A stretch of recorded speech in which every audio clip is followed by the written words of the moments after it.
بسم اللہ الرحمن الرحیم۔ آپ سن رہے ہیں راشد رضا وائس۔ حاتم طائی کی آزمائش۔ یمن کا بادشاہ جو خود بڑا سخی تھا، اگر اس کو سخاوت کا بادل کہا جائے تو درست ہے کہ بارش کی طرح درہم برساتا تھا۔ کوئی اگر اس کے سامنے حاتم کا نام لیتا تو غصے میں آ جاتا کہ اس بیچارے نے کیا سخاوت کرنی ہے کہ نہ اس کے پاس حکومت نہ خزانہ تھا۔ ایک دن بادشاہ نے شاہانہ جشن منایا اور خوب دولت لٹائی۔ کسی نے اس موقع پہ حاتم کا ذکر کر دیا تو بادشاہ کو شدید غصہ آیا اور ایک بندہ حاتم کے قتل پر مقرر کر دیا۔ حاتم کے ہوتے ہوئے میری سخاوت تو بیکار ہو کر رہ گئی ہے۔ وہ شخص حاتم کو قتل کرنے کے ارادے سے چل پڑا تو راستے میں ایک نوجوان جس سے محبت کی بو آ رہی تھی سامنے آیا۔ انتہائی خوبصورت، عقل مند اور شیریں زبان تھا جو اس کو اپنے گھر لے گیا۔ ایسی مہربانی کہ دشمن کا دل نیکی سے لوٹ لیا۔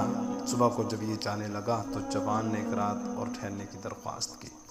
اس نے کہا میں ایک بڑی مہم پہ ہوں، اس لیے اسے زیادہ نہیں ٹھہر سکتا۔ نوجوان نے کہا اگر تجھے بتائے کہ وہ کیا مہم ہے تو میں بدل دوں جان تیرے ساتھ تعاون کروں گا۔ اس نے کہا تو جوان مرد، سمجھدار اور راز کا امین معلوم ہوتا ہے، اس لیے تجھے بتائے دیتا ہوں۔ اس ملک میں حاتم نامی کوئی شخص رہتا ہے جو نیک سیرت اور بابرکت ہے۔ خدا جانے یمن کے بادشاہ کو کیا ٹھانی ہے کہ اس نے حاتم کا سر مانگا اور بدقسمتی سے ڈیوٹی میری لگائی ہے۔ اگر تو اس تک میری رہنمائی کر دے تو تیرا احسان ہوگا۔ نوجوان نے ہنستے ہوئے سر آگے جھکا دیا اور کہا حاضر ہے، تلوار نکال اور اتار لے۔ میں بھی وہی حاتم ہوں، کیونکہ جب صبح روشن ہو جائے گی تو ہو سکتا ہے کوئی رکاوٹ پڑ جائے یا تجھے کوئی تکلیف پہنچے۔ حاتم کی یہ مردانگی دیکھ کر وہ شخص قدموں پہ گر گیا اور اس کی چیخ نکل گئی۔ کبھی اس کے ہاتھ چومتا، کبھی پاؤں، اور سینے پہ ہاتھ باندھ کر غلاموں کی طرح کھڑا ہو گیا اور کہنے لگا اگر میں تیرے جسم پہ پھول بھی ماروں تو مرد نہیں بلکہ عورت ہوں۔ اس کی آنکھوں کو چوما اور یمن واپس آ گیا۔ بادشاہ نے چہرہ دیکھ کر پہچان لیا کہ کوئی کام کے بغیر ہی واپس آ گیا۔ بادشاہ نے پوچھا کیا خبر لائے اور سر کہاں ہے؟ کیا اس نے الٹا تیرے اوپر حملہ تو نہیں کر دیا جس کی تو تاب نہ لا کر واپس خالی بھاگ آیا ہے؟ اس نے کہا بادشاہ میں حاتم کے پاس گیا اور اس میں کیا خوبی ہے تیرے سامنے بیان کروں۔ اس کے احسانات میری کمر توہری کر دی ہے اور اس نے مہربانی کی تلوار سے مجھے مار دیا ہے۔ پھر اس نے ایک خوبی بیان کی اور ایسے انداز سے کہ خود بادشاہ بھی اس کی تعریف کرنے لگا۔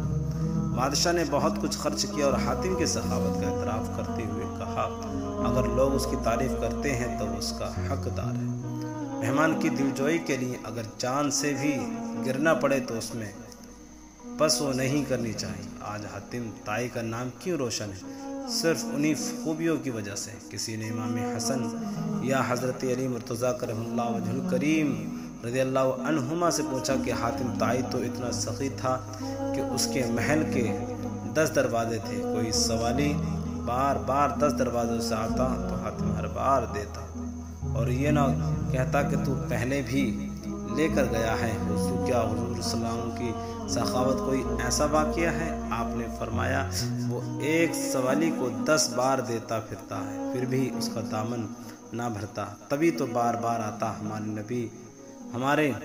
ہمارے نبی علیہ السلام نے ایک ہی بار جس کو دیا اور اس کو دوبارہ مانگنے کی حاجت نہ رہی۔ منگتے خالی ہاتھ نہ لوٹیں، کتنی ملی خیرات نہ پوچھو، ان کا کرم پھر ان کا کرم ہے، ان کے کرم کی بات نہ پوچھو۔ لائک کریں، کمنٹ کریں اور چینل کو سبسکرائب کریں۔